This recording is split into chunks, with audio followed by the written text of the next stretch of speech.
Oke, selamat pagi, Maulin, Mutia, dan Adinda. Terima kasih sudah hadir.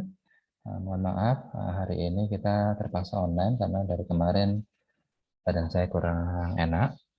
Takutnya malah tambah ngedrop atau paling parah nularin ke teman-teman nanti.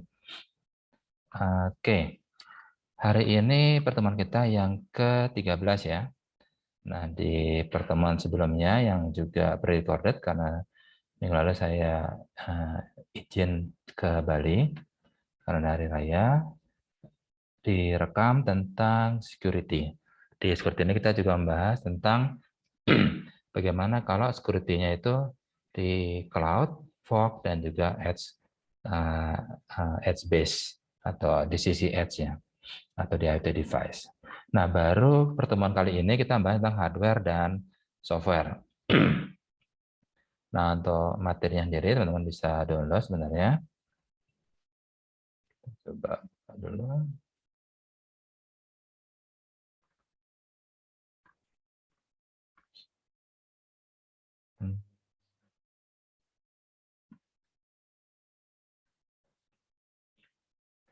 Oke, dari awal kita sudah bahas tentang yang namanya hardware dan juga IoT, hardware untuk IoT device. Jadi kita mulai bahas tentang topologi dari IoT itu seperti apa, dan juga IoT reference modelnya seperti apa. Ada IoT device, ada sensor atau physical thing, kemudian ada gateway, dan juga ada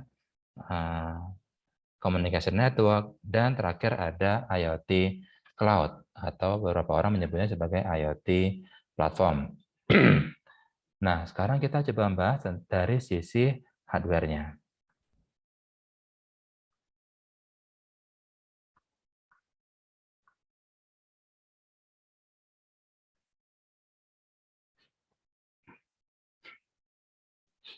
Jadi di hardware IoT, itu seperti yang kita pelajari beberapa pertemuan sebelumnya, dia adalah IoT device dan juga sensornya. Jadi sudah namanya hardware, ya pasti dia bentuknya fisik. Dan bentuknya fisik berarti dia bisa sensor. Contohnya adalah seperti ini. Ini adalah sensor untuk temperatur dan humidity atau kelembaban udara. Dia namanya DHT11, cukup murah meriah, harganya sekitar 12.000 sampai 20.000 rupiah. Tapi kemudian ada juga yang versi DHT22. Bedanya adalah kalau DHT11 dia warnanya biru, DHT22 dia warnanya putih. Nah, DHT22 itu sebenarnya dua buah DHT11 digabung jadi satu. Jadi sebenarnya ada dua buah sensor DHT11 yang ditanamkan ke dalam ini. Kenapa perlu dua sensor? Nah, kalau satu sensor rusak atau dia memberikan report yang berbeda, maka dia bisa mengambil rata-ratanya.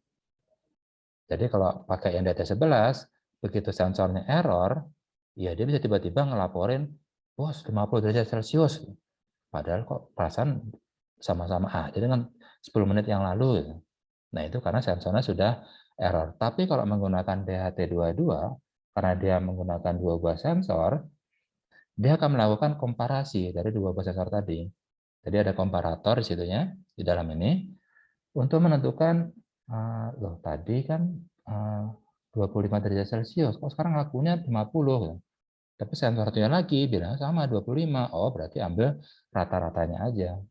Misalnya 25 sama 50 berarti 37,5. Tetap naik, tapi tidak terlalu naik banget dibandingkan dengan tadi DHT11. Nah, itu untuk sensor suhu dan kelembaban. Ada banyak lainnya lagi, sensor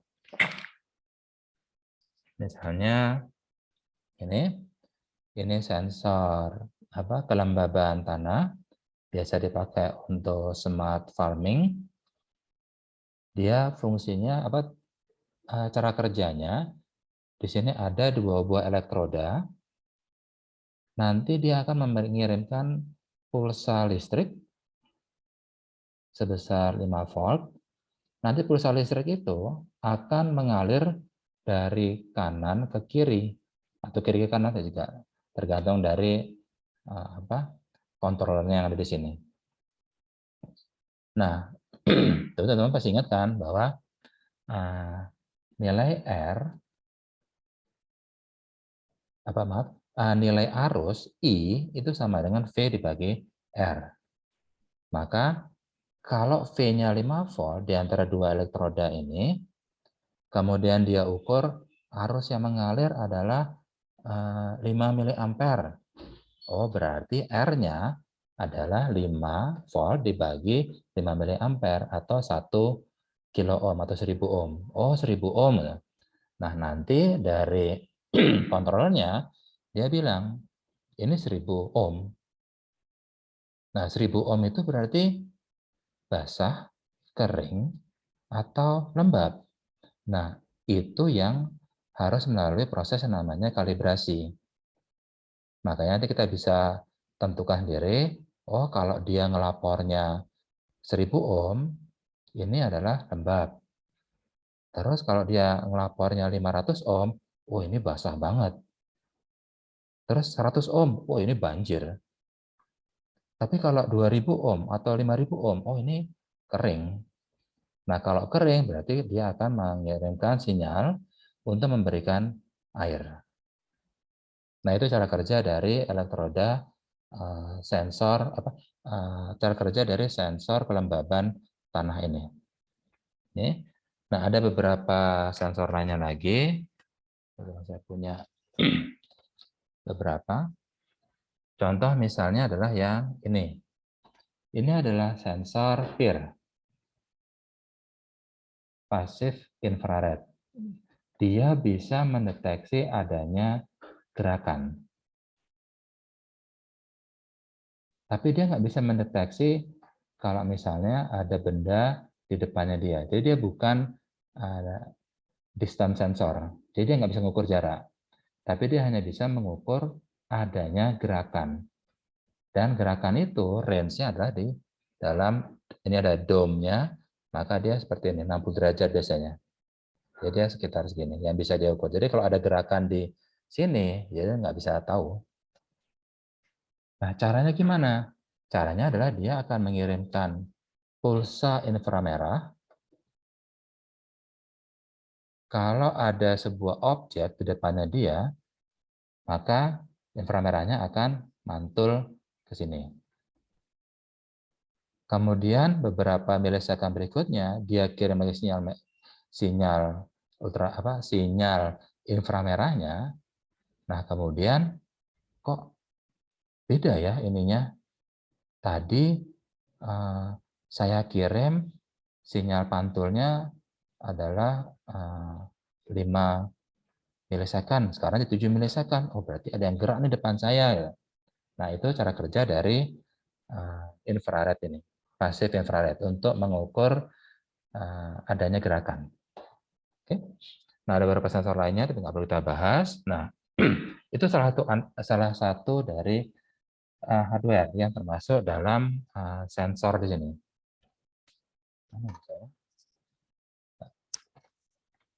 Oh iya, masih di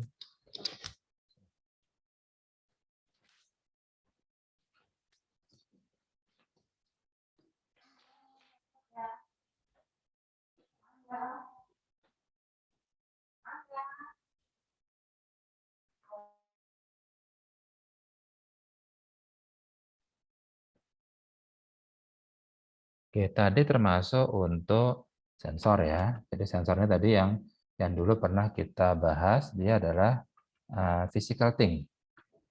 Fungsinya adalah untuk mengcapture sinyal yang ada di information world untuk menjadi sesuatu yang bisa diukur, measurable. Dalam bentuk misalnya listrik, misalnya dalam bentuk arus listrik, atau resistance, atau lainnya. Bisa juga dalam bentuk suara misalnya. Nah, itu adalah fungsi sensor. Dia akan mengubah information world menjadi physical world yang bisa diukur. Oke. Nah, sekarang tadi baru physical thing ya.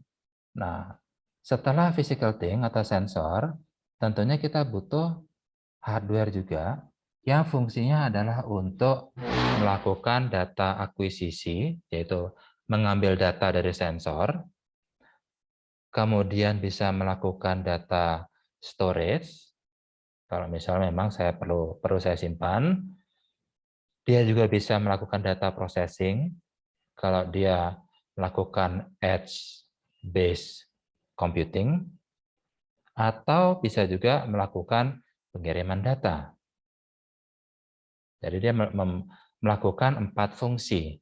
Data akuisisi, mengambil data dari sensor, kemudian data storage, kalau emang dia perlu disimpan, kemudian ada data processing, kalau emang dia perlu melakukan edge computing, dan melakukan data transmisi ke communication network. Nah, makanya di sini ada modul komunikasi, dan 2 minggu kemarin kita sudah bahas. Komunikasi itu bisa ada banyak kan connectivity-nya. Ada bisa menggunakan LoRaWAN, bisa menggunakan Wi-Fi, bisa menggunakan Bluetooth, bisa juga menggunakan LTE, GPRS, GSM, dan lain-lainnya. Ada Sigfox juga, dan juga ada WiMAX dan lainnya. Nah, itu adalah connectivity-nya. Itu yang digunakan oleh IoT device untuk mengirimkan data. Nah, sekarang IoT device sendiri yang tadi bisa melakukan 4 fungsi, data akuisisi, data storage, data processing, dan data transmisi, itu banyak sekali jenis-jenisnya. Dan yang paling terkenal, itu yang karena di pertama kali ya, itu adalah Arduino. Bentar, saya coba preview di HP saya.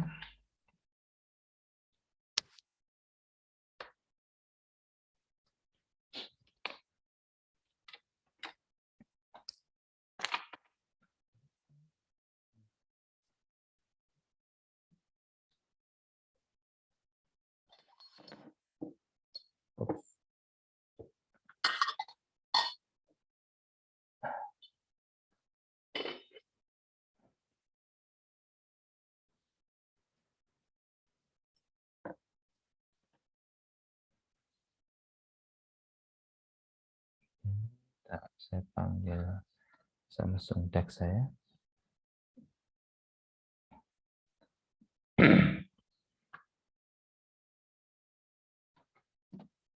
Oke, ini dia. Kelihatan kan ya tampilan Samsung saya?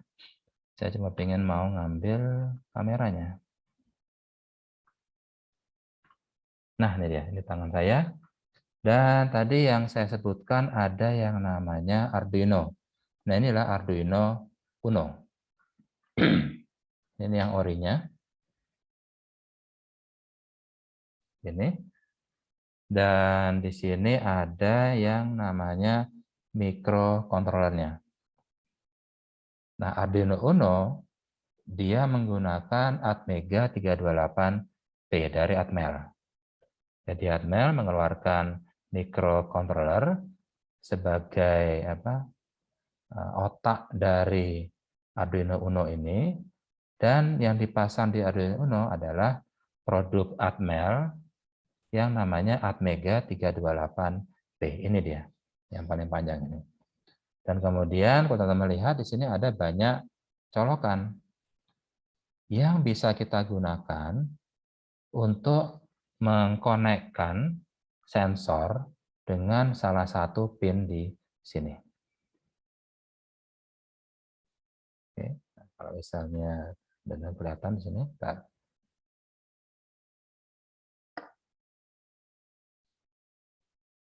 kurang begitu kelihatan ya. Nah, ini dia ada 13 pin untuk Arduino Uno bisa berkomunikasi dengan perangkat luar. Bisa sensor, bisa juga aktuator, dan dia punya juga ADC, analog to digital converter. Jadi sinyal analog dari luar itu bisa di-capture juga oleh Arduino Uno untuk diproses lebih lanjut dalam bentuk digital. Oke. Nah, kemudian di sini selain dari Atmega 328P, di sini ada pin-nya untuk komunikasi dengan dunia luar. Di sini ada USB buat kita bisa mengirimkan program ke dalam ini Atmega 38P-nya, dan di sini juga ada power. Jadi kalau misalnya sudah kita program dan mau kita kasih power, misalnya dari power bank atau baterai, bisa menggunakan dari sini. Dan juga di sini ada kristal namanya. Ini yang memberikan frekuensi kerja dari frekuensi kerja untuk Atmega 38P dan juga seluruh sistem di sini. Nah, masalahnya Arduino Uno dia belum punya connectivity. Jadi kalau kita mau mengirimkan data ke internet, nggak bisa. Nah, Arduino itu menjual yang namanya Arduino Shield. Nanti dia bisa dipasang di sini, colok di atasnya ini, langsung di atasnya. Jadi ada semacam papan lagi di sini. Nah, itu Arduino Shield dan dia fungsinya adalah untuk melakukan berkomunikasi. Nah, Arduino Shield-nya bisa kita pilih, ada yang LTE, ada yang GPRS, ada yang Wi-Fi, ada yang Bluetooth Low Energy, dan lainnya, sesuai dengan kebutuhan kita. Nah, yang menjadi kendala dari Arduino Uno adalah tadi, pertama connectivity. Kalau kita mengirim data, ya kita harus beli produk tambahannya, Arduino Shield. Dan masalah kedua adalah dia lumayan besar dimensinya. Nah, makanya Arduino kemudian mengeluarkan produk lainnya yang namanya Arduino Nano. Ini Arduino Nano-nya. Jauh lebih kecil dibandingkan yang Arduino Uno. Prosesornya sama, Atmega 38P, tapi dengan model yang berbeda. Kalau ini DIP, ini MLF-nya. Jadi langsung disolder ke papan. Kalau ini kan dia pakai soket. Tapi sama, dia sama Atmega 328P. Oke. Nah, cuma untuk pin-nya, konektornya dia masih kosong. Jadi kalau mau dipakai ya harus kita solder. Ini Arduino Nano.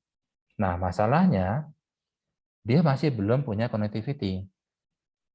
Kecil memang dibandingkan dengan Arduino Uno, tapi tetap nggak punya connectivity. Nah, makanya akhirnya banyak orang yang beralih ke produk berikutnya, yaitu adalah ini, Note MCU. Nah, Note MCU, dia mikrokontrolernya bukan dari Atmel, bukan juga dari ARM, itulah dua produsen mikrokontroler terbesar saat ini, tapi dia menggunakan mikrokontroler namanya Espressif. Nah, mikrokontroler tadi dikemas langsung dalam satu papan yang langsung memiliki connectivity Wi-Fi. Jadi kalau teman teman-teman lihat di sini ada semacam papan. Nah, ini adalah Wi-Fi-nya. Kelihatan ya. Itu kelihatan samar-samar kelihatan ada simbol Wi-Fi-nya.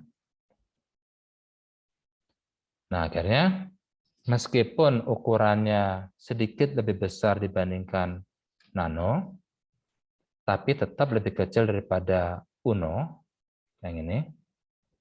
Tapi dia sudah punya connectivity. Makanya banyak orang yang, ngapain beli Arduino, langsung beli aja Note MCU atau yang lainnya ya. Jadi ingat Note MCU itu dia adalah open source design. Jadi makanya ada banyak jenisnya Note MCU itu. Ada yang versi Lolin, ada yang versi, aduh saya lupa namanya apa lagi. Ada banyak banget dan ada juga yang nggak pakai nama. Dan harganya pun juga bervariasi. Mulai dari Rp30.000 sampai ada yang Rp80.000. Oke.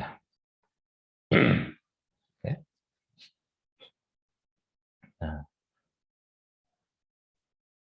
bahkan ada juga yang kayaknya kalau pakai Note MCU keren nih, udah bisa connectivity, tapi saya pingin implementasinya mau pakai buat CCTV. Berarti saya perlu pasang kamera dong ya. Nah, makanya di sini ada lagi yang menjualnya. ESP32 Cam. Jadi dia sudah punya kamera di sini. Dan kita bisa langsung memprogramnya dan langsung bisa mengirimkan video yang di-capture oleh kamera ini. Oke. Nah, itu untuk hardware-nya. Nah, stop dulu.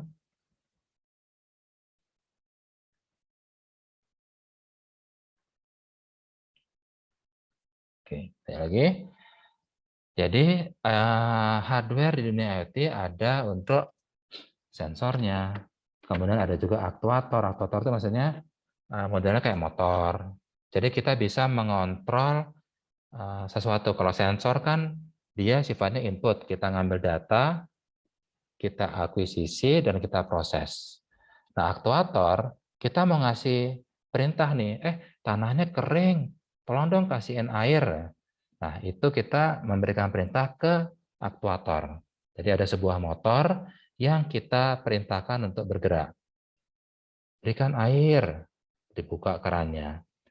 Selama misalnya 10 detik, oke cukup, tutup lagi kerannya. Nah, fungsi itu disebut sebagai aktuator. Jadi kita bisa memberikan perintah untuk melakukan sesuatu, aktivitas atau suatu action. Jadi kebalikan dari sensor, kalau sensor arahnya input, aktuator dia adalah output. Jadi kita yang merintahkan ke IoT device. Oke, itu sensor aktuator. Kemudian kita juga perlu microcontroller. Tadi sudah ada Atmega 38P, ada Espressif, dan ada lainnya ESP32 dan lainnya. Dan kemudian ada modul komunikasi.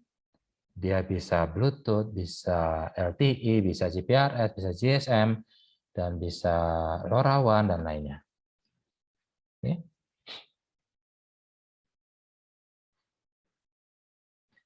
Nah, untuk microcontroller sendiri itu ada beberapa memori dalamnya. Jadi di dalam microcontroller dia punya dua jenis memori, ROM sama RAM. RAM untuk buat ngitung-ngitung, ROM-nya untuk menyimpan program dan data. Jadi ROM-nya ini dia ada, jadi ROM-nya ini dia ada, RAM-nya dia namanya static RAM. ROM-nya ada dua jenis, ada EEPROM dan juga ada flash. Nah, program yang mau kita masukkan ke dalam microcontroller itu disimpannya di flash. EEPROM fungsinya dia adalah untuk menyimpan data. Loh, terus bedanya sama RAM apa? Nah, kalau RAM powernya habis atau powernya dicabut, datanya hilang. Tapi kalau datanya kita simpan ke EEPROM, powernya kita cabut, dia tetap ada. Maka dia membutuhkan EEPROM. Kalau misalnya kita, misalnya ada studi, apa bukan studi, misalnya ada kasus kita mau implementasi IoT di tengah hutan. Tengah hutan, pohonnya tinggi-tinggi, nggak ada sinyal. Boro-boro WiFi, LoRaWAN, LTE aja nggak nyampe di sana ya. Nah, kalau modelnya seperti itu, berarti nanti IoT device-nya dia tidak akan melakukan data transmission. Jadi kita nggak perlu menggunakan Note MCU, nggak kepake, WiFi-nya nggak ada kok. Berarti kita bisa menggunakan Arduino Nano misalnya. Nanti datanya gimana? Datanya ya kita simpan ke EEPROM. Jadi setiap Misalnya sebulan sekali kita datang ke dalam hutannya, kita download data yang ada di EEPROM, download datanya, hapus, baterainya masih ada nggak? Oh, baterainya udah habis, ganti baterai baru, misalnya seperti itu. Kemudian kita tinggal, bulan depannya datang lagi. Tapi tiba-tiba misalnya baterainya habis. Pas kita datang, wah baterainya habis. Kalau kemarin kayaknya masih banyak deh. Ya. Wah datanya hilang dong. Enggak, karena datanya tersimpan di EEPROM. Oke. Nah itu jenis-jenis memori yang ada di dalam mikrokontroler. Dia pasti punya 3 jenis memori. Static RAM buat ngitung, EEPROM buat nyimpen data, tapi datanya nggak akan hilang kalau powernya habis, dan ada flash untuk menyimpan program. Oke. Kemudian, nah contohnya seperti ini di database IT. Jadi tergantung dari dia mau diimplementasikan di mana, case-nya mau di mana. Nah, kita harus bisa memilih hardware yang sesuai.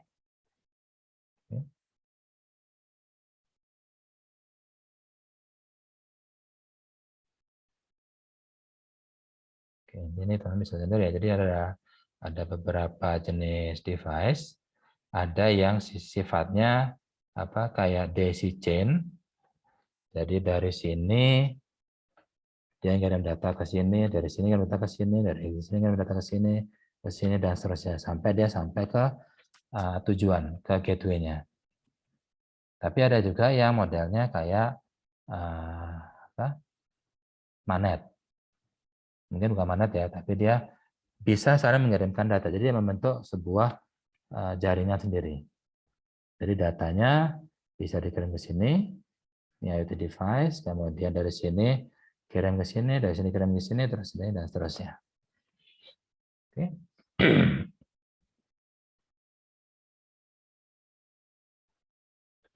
Oke, ini tadi Arduino, kemudian ada Galileo, cuma di sini jarang yang pakai. Kemudian juga ada Raspberry Pi, saya lupa disimpan di mana Raspberry Pi saya. Nah, cuma kalau Raspberry Pi dia apa? Dia sebenarnya sama mirip seperti komputer. Jadi sudah ada operating sistemnya dan menggunakan Linux. Jadi kalau kita pakai Raspberry Pi, maka kita tinggal nyolok ada HDMI, di sini ada display portnya. Kadang pakai DSI, kadang juga pakai HDMI. Ini ada HDMI-nya. Nah, ini bisa langsung keluar ke monitor. Jadi mirip seperti komputer dia. Sudah ada sistem operasinya dan sudah ada kayak Python. Jadi kita bisa bikin web server di Raspberry Pi. Bisa juga kita bikin data processing untuk AI dalamnya karena sudah ada apa namanya Python-nya. Oke. Nah, cuma masalahnya kebutuhan powernya itu luar biasa besar. Kalau Raspberry Pi, dia kebutuhan powernya 500 sampai 700 mAh. Hanya untuk Raspberry Pi-nya saja. Sementara kalau menggunakannya Arduino Uno, itu kebutuhan powernya itu mencapai sekitar 150 sampai 200 mAh. Jadi sepertiganya Raspberry Pi. Kalau Arduino Nano lebih kecil lagi. Dia hanya butuh sekitar 20 sampai 30 mAh. Ya, bisa hitung diri nanti kalau misalnya saya pakai power bank 10.000 mAh, dia bisa berapa hari baru habis. Nah, cuma jangan lupa setiap perangkat IoT tadi dia lebih banyak konsumsi powernya untuk data transmisi. Jadi bukan untuk data akuisisi, bukan juga untuk data storage, bukan juga untuk data processing, tapi yang paling banyak menghabiskan power itu adalah untuk data transmisi. Makanya Note MCU, meskipun dia kecil, dia kebutuhan powernya lumayan tinggi, sekitar 80 sampai 100 miliampere. Oke. Nah, kalau kita ingin mengimplementasikan sistem IoT, di mana power consumption menjadi konsideran utama kita, misalnya kita mau masang IoT sistem di tengah hutan. Nah, kita nggak mau kan ke tengah hutan setiap hari hanya untuk ganti baterai. Nah, berarti power consumption-nya harus yang seminimal mungkin. Nah, kalau modelnya seperti itu, maka opsi yang paling tepat adalah menggunakan hanya mikrokontrolnya saja. Karena kalau pakai mikrokontrolnya saja, ini kebutuhan powernya hanya sekitar 20 mikroampere. Kalau tadi kan masih miliampere kan, ini sudah mikroampere. Kecil banget. Nah, makanya tergantung kebutuhan. Jadi ada beberapa konsideran pada saat ingin memilih IoT device. Pertama adalah connectivity yang tersedia apa. Kemudian data akuisisinya apa saja. Jadi tadi kan ada 4 fungsi kan, kayak misalnya tadi data akuisisi. Nah, berarti dia perlu akuisisi data apa saja, sensornya apa saja. Oh, sensornya banyak banget. Nah, kalau sensor sebanyak itu cukup nggak pakai Node MCU? Soalnya biasanya dikit banget ya buat koneksi datanya. Kemudian data storage. Nah, ini mau disimpan di hutan. Berarti kita harus cari yang EEPROM-nya gede, biar dia bisa nyimpan data di EEPROM tadi. Itu konsideran kedua. Konsideran ketiga adalah data processing. Dia perlu data processing enggak? Perlu. Data processing apa? Oh, computer vision buat ngenalin wajah. Wah, kalau gitu enggak kuat pakai Arduino Nano. Uno juga enggak kuat. Apalagi pakai Node MCU. Yang paling tepat adalah ya pakai Raspberry Pi. Oke, itu tergantung data processing-nya. Kemudian data transmisinya, connectivity-nya tersedia apa saja. Ini di tengah hutan. Oh, tengah hutan berarti WiFi nggak ada, LoRa nggak ada, LTE aja nggak ada kok. Berarti gimana? Ya nggak pakai connectivity. Berarti yang kita pilih ya bukan Node MCU, karena WiFi-nya dia nggak kepakai kan. Jadi boros lagi karena pakai WiFi. Ya kita bisa pilih yang Arduino Nano ini. Oke, itu beberapa konsideran yang bisa kita gunakan untuk memilih hardware IoT device-nya.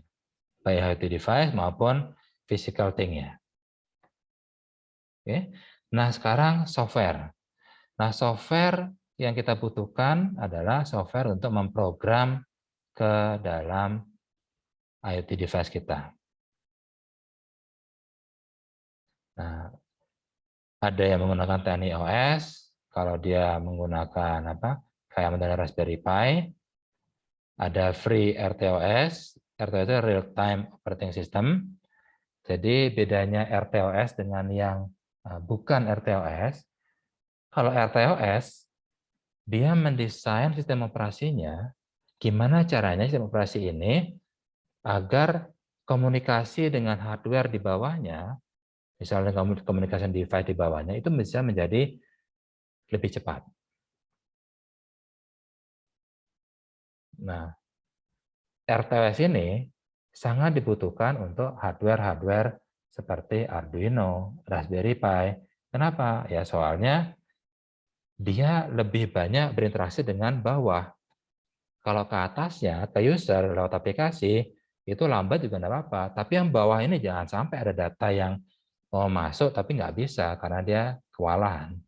Nah, makanya didesainlah real-time operating system untuk bisa mengefisiensikan transaksi data ke arah bawah.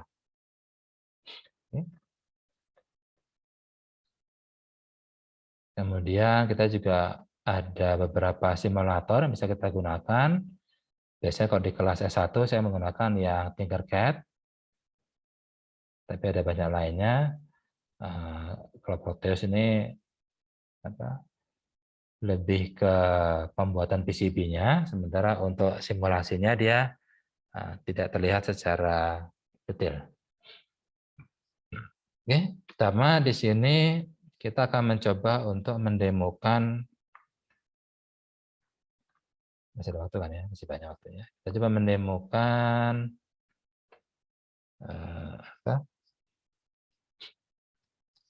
pengiriman data dari IoT device kita ke cloud. Hanya sebagai demo saja. Nah, ntar saya nyalakan lagi DeX-nya.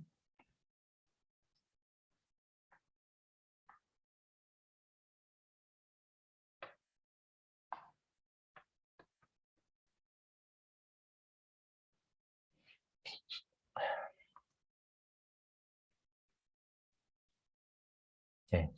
Nah, tadi ini adalah DHT22 yang fungsinya adalah untuk mengukur suhu dan kelembapan udara. Di sini ada 3 kabel, merah, hitam, dan coklat. Merahnya adalah untuk power. Bentar, kelihatan ya ini. Udah betul kelihatan ya. Merahnya adalah untuk power, hitamnya adalah untuk ground. Nah, coklatnya adalah untuk pengiriman data. Nah, di sini saya akan coba konekkan ke node MCU.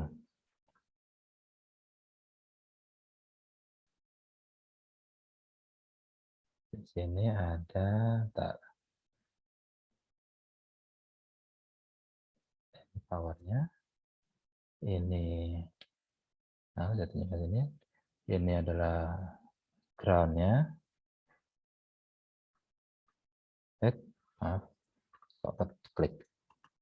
Ya. Jadi ada power, kemudian ada ground, dan sekarang datanya ini saya masukkan ke D5.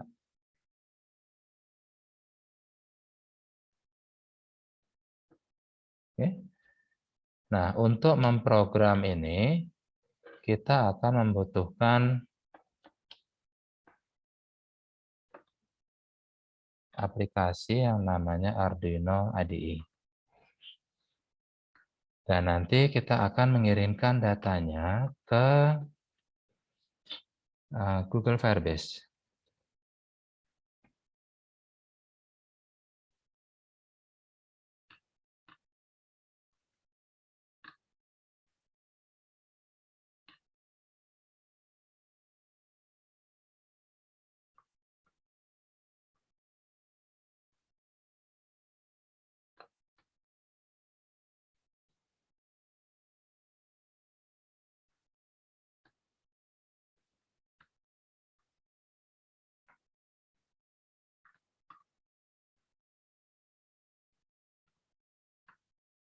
Nah, nanti data ini, data suhu dan temperatur, itu bisa terlihat di,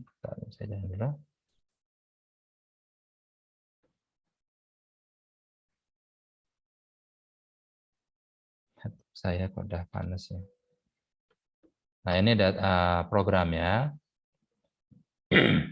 Kita nggak akan bahas programnya, tapi kita coba langsung lihat di serial monitor.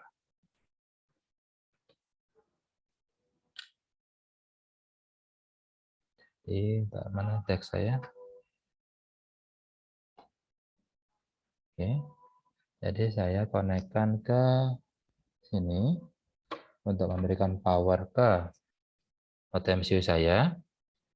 Maka nanti node MCU-nya mendapatkan power dan akan dia langsung mengambil data dari suhu dan temperatur di sini. Kita coba lihat.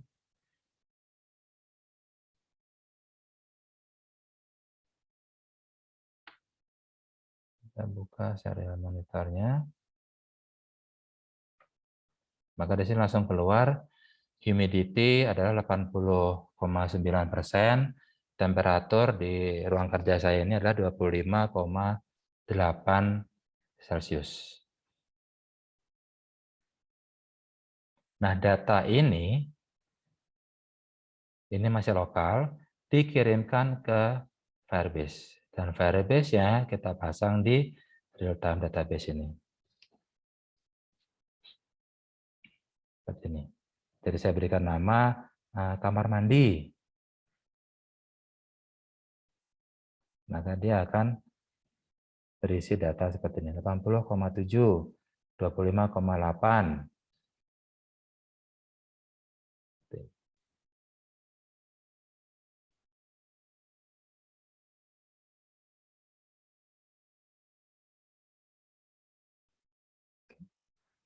Baik, itu aja sedikit demo tentang cara kerja dari IoT device. Ini ada sensornya. Jadi ini ada sensornya, DHT22. Dia akan melakukan sensing suhu dan humidity. Datanya diambil oleh NodeMCU dan dikirimkan langsung lewat Wi-Fi rumah saya, dikirimkan ke IoT Cloud. Yaitu dalam hal ini kita menggunakan yang Google Firebase. Oke, mungkin itu saja sedikit review dari saya untuk topik kali ini. Silakan kalau ada pertanyaan.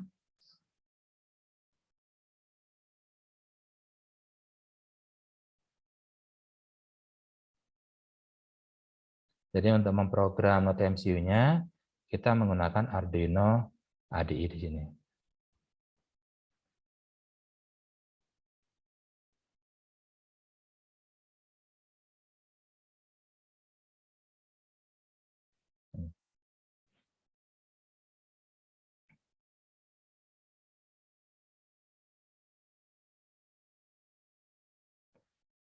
Oke, baik kalau nggak ada pertanyaan, kita cukup sampai sekian dulu. Terima kasih atas kehadirannya dan jangan lupa untuk mengerjakan yang yang ini. Modul 13 ada tugas, berikan 3 kesulitan utama dalam memilih hardware untuk IoT device. Tadi kan sudah kita bahas ya, malah ada 4 tadi. Dan minggu depan adalah pertemuan terakhir, yaitu kita akan mencoba untuk wrap up atau menggabungkan seluruh ilmu kita dari pertemuan 10 sampai pertemuan 13 untuk gimana caranya merancang jaringan IoT untuk suatu studi kasus. Oke, oh ya jangan lupa tugasnya ini due date-nya adalah malam ini. Jadi hari ini tengah malam itu sudah batas waktunya. Oke, terima kasih atas kehadirannya dan selamat pagi semuanya. Pagi, Pak. Pagi, terima kasih, Pak. Terima kasih.